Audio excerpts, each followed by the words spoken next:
Hello everybody, welcome to the latest video, and this video is a doozy. It's a cracker, this one, because we're going to talk all about Smaug. Smaug, the great golden dragon, the Smaug the impenetrable, the last dragon of the third age of Middle Earth, and this one it's such a cool model. So this one is from Games Workshop, and the Twitch chat very kindly gifted me the vast majority of this model for my birthday, which was incredible. I was completely blown away on that particular Twitch stream, which is really cool. And one of my friends put it aside for me at Warhammer World. I went and picked it up that evening, and it's been part of a little kind of a group agreement, if you like, between myself and two friends who have now all got Smaug as well. One of them already had Smaug, and then the other has picked him up since. So we've all been having like little Smaug days every other weekend where we've been building Smaug and kind of swapping ideas on how we're going to build him and support him and pin him and sculpt and fill in all the gaps and manipulate things and stuff like that. So it's been really cool. It's been a really nice little kind of friend group as well, where we all kind of get together. It's been a nice excuse and reason for us to be able to do that, which has been great.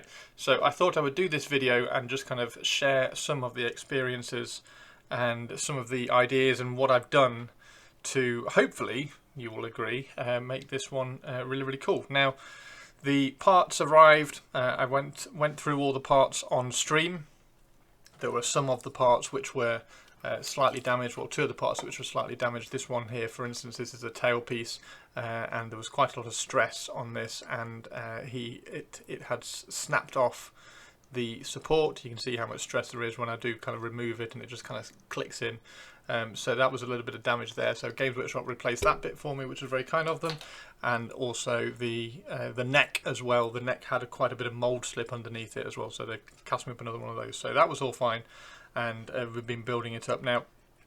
Gluing it together, I have been using araldite and quite a lot of pins to glue it together. There's been, for instance, there's the neck in here. There's a lot of kind of pegs which come out, which are really useful. They don't fit 100%, so it's not like a really nice snug fit when you're putting the pegs in, or putting the pieces around the pegs. But what it does allow you to do is you can slot the neck in here. For instance, there's a large peg that sticks out of the torso, and then you can drill down, because the drill hole will then get covered by this. I can show you on the other end in a second, and then you can put a pin through that way like that, rather than putting a pin in lengthways. You can put a pin in that way that stops it pulling out, and then you can glue it all, and that's probably the best way, in my opinion, of doing things. So, for instance, I can show you on the tail here. If I can just very carefully turn this guy around, I can show you what I mean. Drop him down there like that. So this here, and then this is the tail here. So you can see the tail has a peg which slots into there, and then what you can do is you can then put the pin vertically like that through and into the holes. There we go.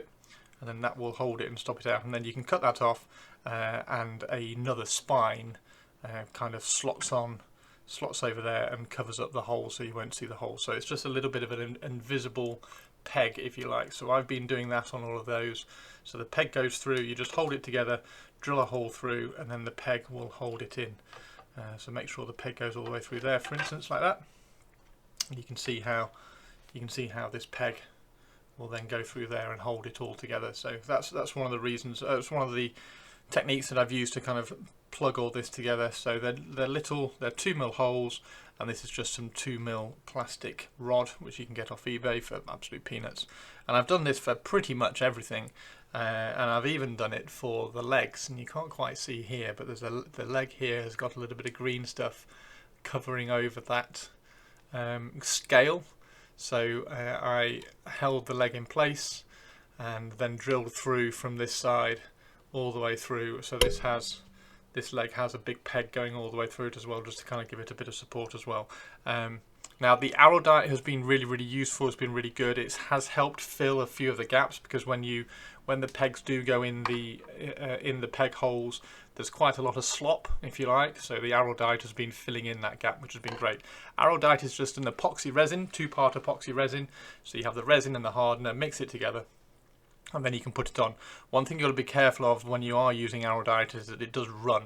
So just be aware that when you are gluing it, you will get kind of drips coming out occasionally if it's not 100% kind of closed up. So just when you're going around, just make sure that you keep popping back and just removing any runs that are kind of squeezing out. I've not had any major ones. I had one off the wing, but that was absolutely fine in the end. Right, so the main part and the major part of assembling Smaug that you will have, it depends how you kind of excited you are about doing Smaug, and how much you want to kind of hide all the gaps, because the parts are not cut very well to kind of join up and match very well. Maybe older versions. So the model that one of my friends had is quite an old mold, or quite an old cast, and the way his parts join together is a little bit better than the newer ones. However, if you're buying it now, then obviously it will you'll have a little bit more kind of slop, if you like, between the joins, and you'll see that every single join here has had green stuff over it. Now there's some things that you can do to kind of speed this up. There's some things you can do to improve it, if you like, and ultimately what we've been able to do. So if we take this wing up here, for instance, so there was a massive gap on this side. Now this gap, you won't have this gap. This gap is because what I've done is I've actually lifted this wing up a little bit, because it was quite curled down, and the pose, and I'll show you the pose in a little while, it's really cool. But the pose I just wanted to open up a little bit of this chest, because the chest looks really cool. Okay, it's a really nice chest, but having the wing kind of folded around it, you don't get to see this very much. Oh, I'm very sorry, I've got hiccups. So you don't get to see this very much. So I've lifted this up, and I will put a picture. I'll put a picture in the video now about how I bent this. This is forge walled resin. This whole wing is forge walled resin. So it's really good quality resin, which is great. Small things like these horns and stuff you can heat up with some hot water, just a hot water cup, and then you can manipulate them and bend them straight or bend them out a little bit further. For instance, I've dropped the end of the tail in a hot water cup and just kind of bent it up. This wing, however, is not going to go into a little cup of hot water, so I put this wing, and I don't recommend this. I'm certainly not recommending this, so please don't go and do this and then say, oh, but Chris said it was okay. I put this in the oven on the lowest setting, which is it's an S in the UK. It was a gas oven, so S for slow cook, and I think that goes up to 120 degrees, something like that. So it's not super hot, but I left it in there for about 5 minutes. I kept an eye on it, and then I pulled it out, and I was just able to kind of manipulate and bend it up out of the way, and kind of reprofile the wing, if you like. And it's just been pulled up and out of the way, so that you can see a bit more of the chest underneath here. And also that means that it's lifted this hand away from the floor as well, because on the actual Smaug model, this is right down on the base, so he's quite closed in, if you like. Yeah, so I did that, and therefore I also kind of manipulated and pulled this wing up. As you can see here, there's quite a gap now underneath there, which I've filled a little bit with some green stuff there. You're not going to see a lot of this because this is underneath, but that has been pulled up a little bit just to kind of sneak a little bit more movement from this wing in its position. But as such, you can see the difference here. That's the gap here on this wing, and then this wing had quite a bit more of a gap, and I wasn't too worried about that. That's absolutely fine. But what did I do about these gaps? So one of the easiest things to do about these gaps is make a little mold of this dragon leather, if you like. So you've got the dragon scales here, you've got some small dragon scales here, and then you've got this dragon leather here. And I did it for the neck here as well. You can see I didn't do it particularly well on this bit here, and I might have to do a little bit more sculpting in terms of putting some dragon scales just to hide some of this join, but I don't think it's too bad. So this is the join here between the torso and the neck, and what I did is I put a little bit of green stuff over the top of that, made a press mold of this dragon leather, and then pushed it into the green stuff before it had cured. And then I did exactly the same over here as well. Now you'll see it's got a cut in here, so what I did is, if you have a look down here, here we go. So these bits here are where the cuts are, and all I did was get a little bit of blue stuff. So blue stuff is something you can get from certain companies, and you drop these. It comes in like little blocks of blue putty, if you like, and you drop it in some hot water and it comes out. It's all malleable, and then you can push it on here and squash it into get the texture from the dragon leather onto the blue stuff. Now I would recommend, if you're going to do this, I would recommend trying to get it as thin as you can, so really kind of squash it and squash it out. I did some which were a little bit thicker, and they're not quite as easy to kind of manipulate around the shapes of the dragon when you want to use it. So try and get it as thin as you can, and also you can cut it as well if you like, so you get a nice edge as well. But once you've done that, put some green stuff on it there, and then you can just push this, and that will translate the texture. And also, as you can see, there's a little slash there on the dragon leather mold, and it will translate some of the slashes into it as well. Now the slashes are really good if you can place the slashes around where the join is, then it will help hide that join as well, hide the transition between the resin and the green stuff, and I can show you that on the tailpiece. There we go. There. So here is the tailpiece. Exactly the same idea. So I've sculpted the green stuff around there. Take your time when you're doing it. So you put it on and then you just kind of blend it out. Keep blending it out. Keep pushing and blending it out. I use a silicone tool like this. This is a very, very big one, but I use a silicone tool like this.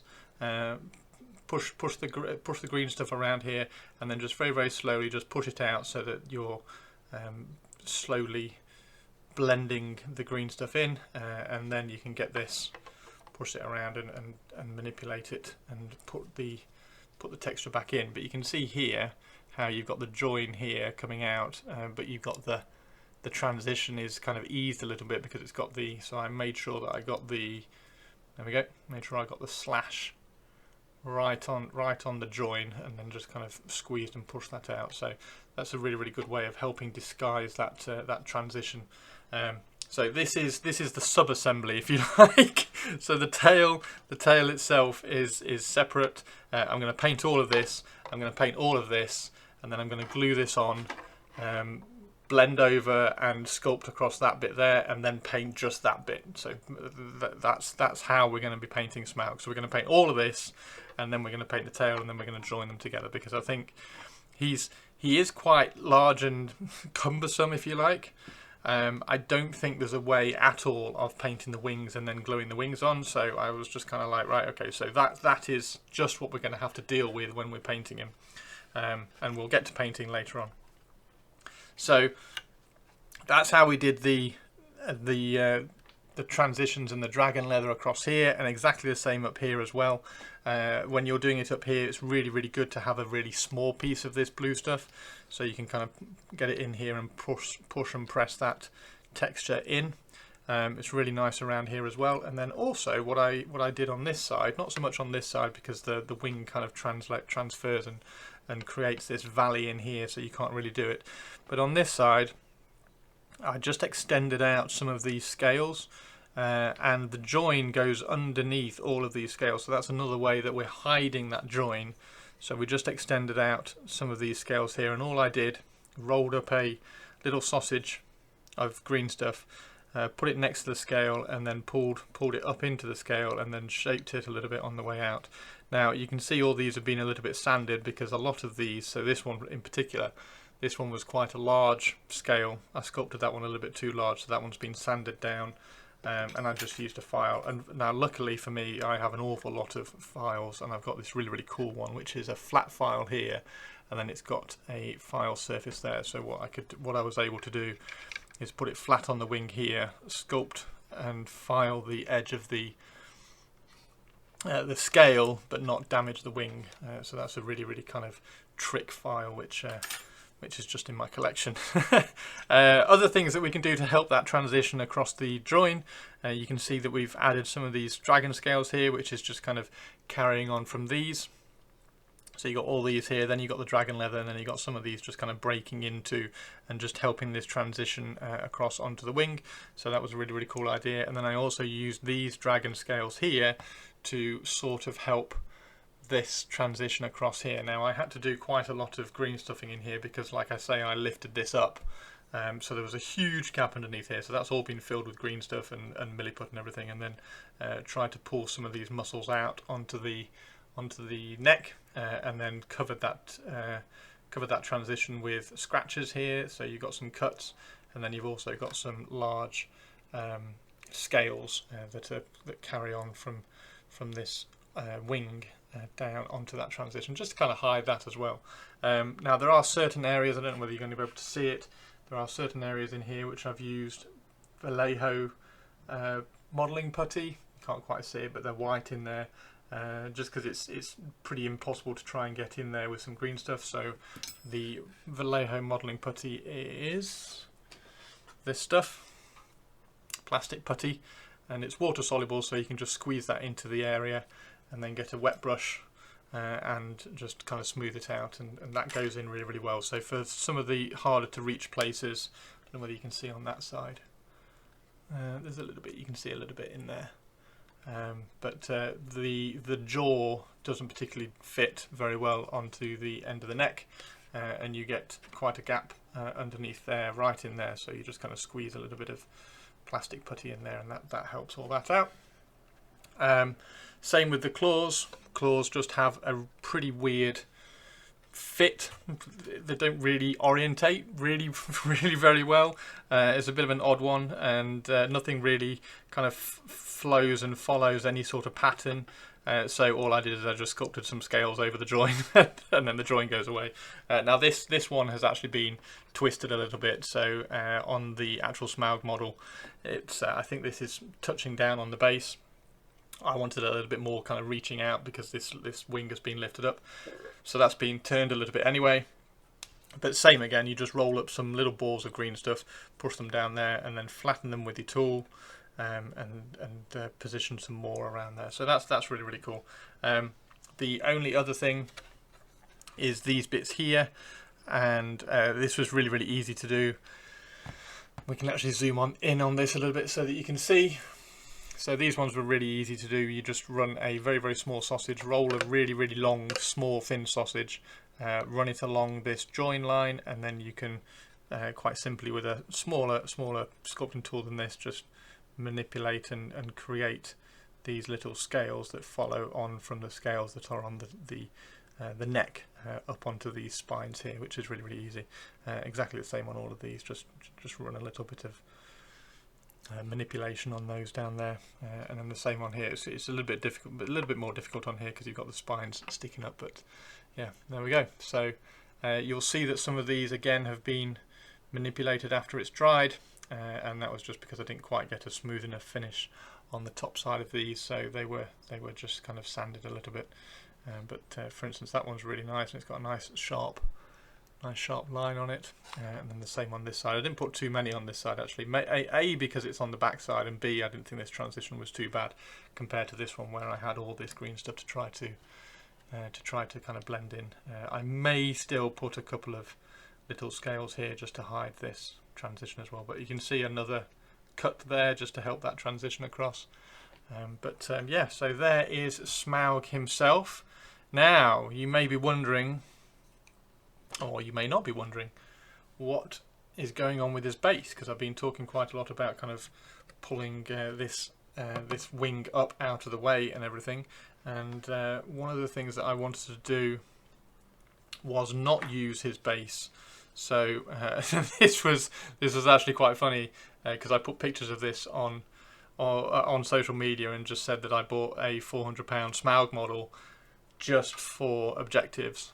So what I've actually done, because I had no intention of using the base at all, so what I've done is I've got some hole cutters, put a hole cutter in my pillar drill downstairs, and just hole cut all these objectives out. So I've got loads of really cool dragon objectives, because what objectives would dragons be really cool to fight over? Well, it's gold, isn't it? So I've got loads of these little objectives cut out of Smaug's base, and you just kind of pick a place and drill down, and you just hand. I think I got 13 in the end, 13 of them out. So I'm going to paint all these up really simple, and they can be my objectives. But that does mean that I don't have a base for him. So what am I doing with his base? So the plan with his base, we can spoil it a little bit. If we turn Smaug over, Smaug is famous for having a mist scale. So his mist scale, or his lost scale if you like, is here. There we go, you can just see here. So we've sculpted over and we've given him his mist scale back. Let's see if we can get a better angle for you. There we go, this one here. So this scale here is his mist scale, and I've sculpted this back on. So now he doesn't have a mist scale. Why is that? Well, this is actually because I have to be my own little special snowflake, and everybody has a Smaug. So everybody is going to paint their Smaug red. So I didn't want to do that. So mine is going to be Ancalagon. So we're going to paint him black. I'm going to introduce a few more colours, so he's not just going to be black. We're going to introduce a few more colours. We're going to have the chest is going to be kind of glowing red, which is going to look really cool. And as such, I wanted to put him on a new base. So what we've got here, just remove his tail a little bit, get rid of that and some blue stuff.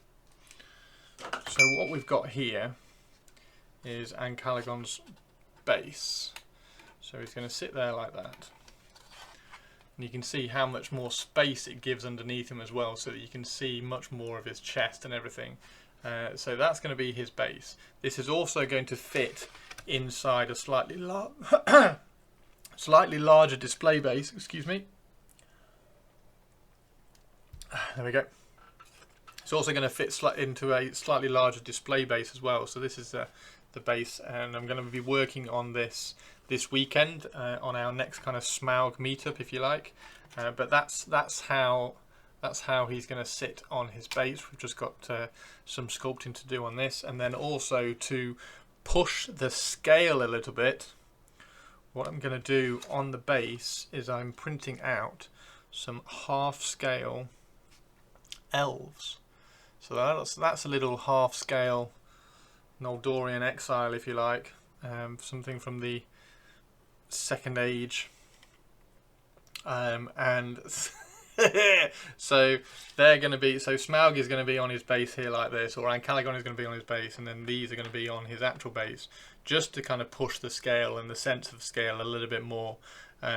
One of the other things that we're going to put on the base are some small scale trees. So I'm going to find some N-gauge trees, or make some really small scale trees, just to really show the sense of scale and the size of Ancalagon compared to Smaug himself. So that's going to be really cool, and that's going to be his base. So we've got to.